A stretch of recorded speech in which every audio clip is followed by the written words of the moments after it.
Hans Marcon Marites reporting. So meron tayong bagong conspiracy. Bakit daw hindi makapagsalita umano si Ogie Diaz tungkol sa issue ni Ivana Alawi noon? Ito ang tatalakayan natin ngayon. So, ayon sa nadiskubre ng mga Uber Marites sa R Chika PH, ito ang connection.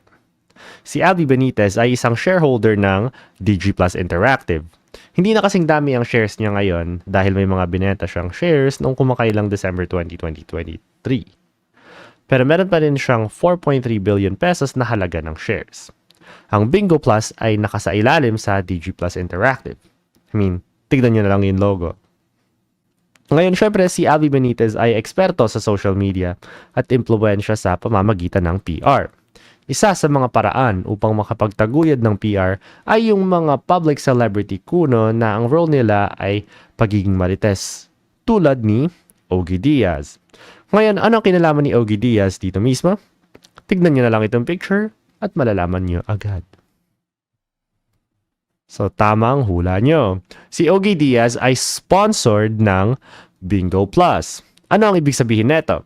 Kapag isa kang content creator at meron kang sinasponsor, parang ina-advertise mo ang produkto nila o ang brand nila para magkaroon sila ng recognition. Ang kapalit nun ay mababayaran ka per page view o iba pang metric na makakapaghusga ng engagement ng ads na nilagay mo sa video.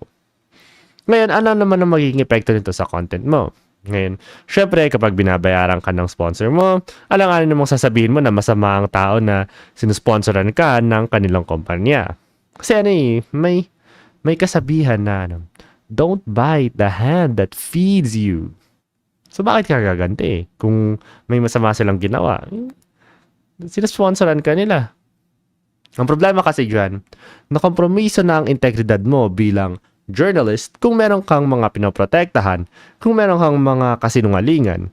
Hindi yan alinsunod sa pagiging marites o pagiging tagabunyag ng balita na meron kang mga impormasyon na hindi mo pwedeng sabihin. Hans Marcon Marites reporting, yun lang sa ngayon. Ano ang opinion nyo tungkol dito? Like, comment, subscribe. See you next time.